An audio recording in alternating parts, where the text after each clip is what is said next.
महिलाओं के अधिकार की बात करते हैं। सबसे ज्यादा गूगल पर पोर्न देखने की प्रवृत्ति नेताओं को है, सबसे ज्यादा। महोदय, आपको आश्चर्य होगा, cinema, media, fashion, corporate, costing कवच, फैशन विजिबिलिटी, लगभग 80% महिलाओं और बेटियों का यौन शोषण दर्ज नहीं होता। दोस्तों नमस्कार।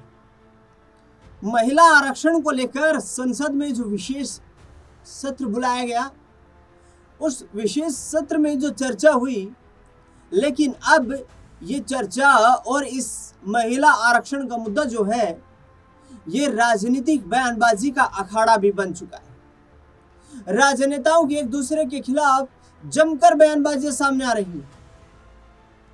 पूर्णिया से निर्दलीय सांसद, बिहार के पूर्णिया से निर्दलीय सांसद पप्पू यादव ने जिस तरीके से इस बिल को लेकर के कहा कि जांच होनी चाहिए उन तमाम सांसदों की जो सांसद पोर्न के आदी, पोर्न देखने के आदी।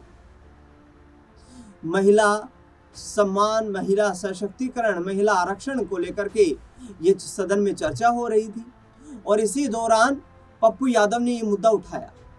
पप्पू यादव ने कहा कि आज की भारतीय राजनीति में देखा जाए तो 70 से 80% जनप्रतिनिधि यानी कि नेता जो हैं वो पोर्न देखते हैं, पोर्न वॉचिंग है और इसको लेकर के कठिन जांच होनी चाहिए। खुद पप्पू यादव ने कहा कि भाई मेरी भी जांच होनी चाहिए, मैं अपने ऊपर भी सवाल उठा रहा हूँ, उन 70-80% लोगों में मेरा भी नाम शामिल है। सबकी जांच करवाओ, लेकिन जांच करवाओ जिससे ये पता चल जाए कि आखिरकार कौन पोर्न का आदी है और किसे पोर्न देखना पसंद है।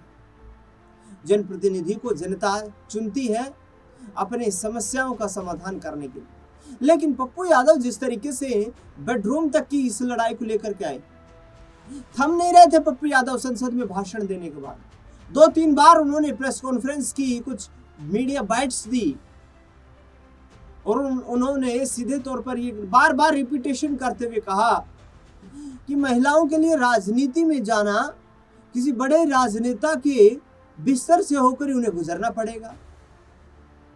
अपनी काबिलियत के दम पे महिलाएं, ज्यादातर महिलाएं जो हैं वो राजनीति में सफल नहीं हो पाती हैं।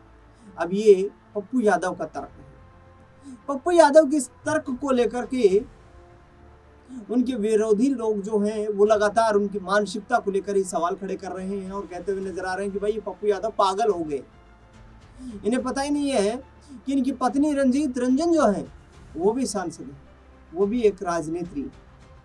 अब इस तरीके की बयानबाजी होगी तो छीटाकशी जाहिर तौर पर होगी और उनके विरोधी नेता पप्पू यादव की मानसिक स्थिति को लेकर ही सवाल खड़े करने लगे। लेकिन पहले पप्पू यादव का बयान सुनवाता हूं संसद में जो उन्होंने दिया और उन्होंने एक जांच करने की मांग उठाई। सुनिए क्या कुछ कह रहे पप्पू यादव। इसी तरह आपको आश्चर्य होगा, 755 सांसद पर यौन शोषण का आरोप है। 755, 155 सांसद पर चार्जशीट है लगातार। सर, सबसे ज्यादा भारत में यदि किसी पर यौन शोषण का आरोप है, पहला नंबर है नेता, तब है बाबा, तब है पदाधिकारी और हमाम में हम सब लोग नंगे हैं। हर डाल पर उल्लू बैठा, अंजाम गुलिस्ता क्या होगा। लेकिन हम लोग महिलाओं के अधिकार की बात करते हैं। सबसे ज्यादा गूगल पर पोर्न देखने की प्रवृत्ति नेताओं को है, सबसे ज्यादा। महोदय, आपको आश्चर्य होगा, cinema, media, fashion, corporate, costing कवच, फैशन विजिबिलिटी, लगभग 80% महिलाओं और बेटियों का यौन शोषण दर्ज नहीं होता। आपको आश्चर्य होगा, मैं अभी परकल नोएडा में बेटियों के साथ कितनी ज्यादती की गई है, पीटा गया है महोदय। यदि मैं महिलाओं की बात करूंगा तो हमें मणिपुर से शुरू करना पड़ेगा। मणिपुर इस भारत का सबसे बड़ा लोकतंत्र का काला अध्याय है। महोदय, मैं आपसे बात करना चाहूंगा कि महोदय याद करिए सूफिया कुरैशी, जिन्होंने पहला रिफेल लेकर के भारत के सम्मान को गौरवान्वित किया, उसको किस शब्दों का प्रयोग किया गया था, कितनी गंदी भाषा का प्रयोग किया था।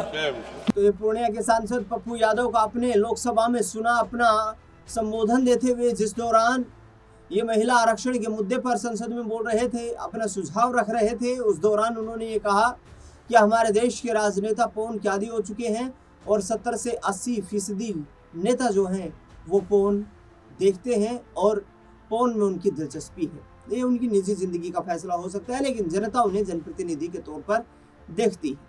दूसरा सवाल यह भी है कि पप्पू यादव ने कहा कि देश में 755 ऐसे मुकदमे हैं जो नेताओं के खिलाफ हैं, 155 जघन्य मुकदमे हैं जो कि इस तरीके की प्रवृत्ति के मुकदमे दर्ज हैं। यानी कि पप्पू यादव ने कहा कि सफाई जो है ये नीचे से ही ऊपर से ही होनी चाहिए, ये सफाई ऊपर से होनी चाहिए जिसका असर नीचे तक दिखाई दे। पप्पू यादव ने कहा कि सबसे ज़्यादा पोर्न देखने के आदी नेता हैं, उसके बाद अधिकारी हैं, उसके बाद छोटे लोग हैं।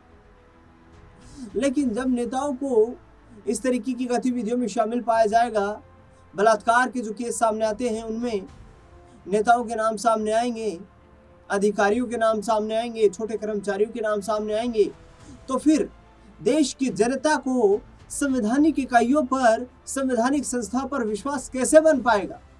पप्पू यादव का सवाल बिल्कुल जायज है। और उन्होंने कहा कि पहले हमें महिला आरक्षण से पहले ये सोचना चाहिए कि किस तरीके से महिलाओं को समाज में मजबूत किया जा सके। आज अनेकों महिलाएं, लाखों महिलाएं हमारे देश में ऐसी होंगी जो कि सामाजिक कुरीतियों से ही दबी हुई है। तो सरकार को पहले उन्हें उन कुरीतियों से बचाने और उस दबे हुए वर्ग से बाहर निकालने की आवश्यकता है। अब पप्पू यादव के बयानबाजियां कितनी उनके लिए राजनीतिक तौर पर चर्चा का केंद्र बनती रहेंगी, कितने दिनों तक पप्पू यादव इस तरीके से सुर्खियां बटोरते रहेंगे, ये देखना बेहद दिलचस्प रहेगा। लेकिन जिस तरीके से पप्पू यादव ने ये बयान दिया है उससे वाकई राजनीतिक तौर पर कई प्रश्न खड़े हो गए। पप्पू यादव यही नहीं थमे, उन्होंने कहा कि राजनेताओं के बाद बाबाओं का नंबर आता है जिन्होंने महिलाओं की इज्जत के साथ खिलवाड़ किया है। हाल ही में आपने देखा था कि जिस तरीके से महाराष्ट्र के एक बाबा जो बताए जाते थे, कथित ढोंगी बाबा, ज्योतिषी जो अपने आप को बताता था, अशोक खरात, जिसने 50 से ज्यादा महिलाओं के साथ यौन उत्पीड़न किया, 100 से अधिक उसकी क्लिप्स वायरल हुई, यौन क्लिप्स वायरल हुई जिसमें वो महिलाओं के साथ कुकृत्य करता हुआ नजर आया। रिपोर्ट्स में यह भी बताया गया कि उसके इस काले और घिनौने काम का जो अंदर खाने जो गंदगी फैलाई हुई थी उसका खुलासा उसके ऑफिस बॉय ने किया। जब उस ढोंगी ज्योतिषी ने उस ऑफिस बॉय की 7 महीने की गर्भवती पत्नी के साथ छेड़खानी करने का प्रयास किया, यौन शोषण करने का प्रयास किया। ऐसे में अब देखना बेहद दिलचस्प रहेगा कि आने वाले वक्त में सरकार इस तरीके की मानसिकता वाले शीर्ष पदों पर बैठे लोगों पर क्या गंभीर कदम उठाती हुई नजर आती है। सरकार किस तरीके से इस प्रवृत्ति को बदलने का काम करते हुए नजर आती है, क्योंकि आमतौर पर ऐसी खबरें आती रहती हैं। आपने बिहार का सुना होगा कि 20-25 हजार रुपए में बिहार से लड़कियां ले आएंगे और नए न्यू ईयर पार्टी करेंगे, फंक्शन करेंगे, इंजॉयमेंट करेंगे। तमाम बातें जो हैं ये स्टिंग ऑपरेशंस के जरिए बाहर आई थी। पप्पू यादव की इन मांगों को केंद्र सरकार के इम्प्लीमेंट करती हुई नजर आएगी, उनके सुझावों पर क्या विचार करती हुई नजर आएगी, इससे पर्दा अगले आने वाले वक्त में उठ पाएगा। इस मुद्दे को लेकर के पप्पू यादव क्या सही ये मुद्दा उठा रहे हैं, क्या उनके आरोप से हैं ये सही है? आपकी नज़र में आपको क्या लगता है वो हमें कमेंट बॉक्स में आप बताना बिल्कुल ना भूलें। इस खास रिपोर्ट में फिलहाल के लिए इतना ही। देश दुनिया से जुड़ी तमाम बड़ी खबरों के लिए जुड़े रहें आप हमारे साथ। बहुत धन्यवाद।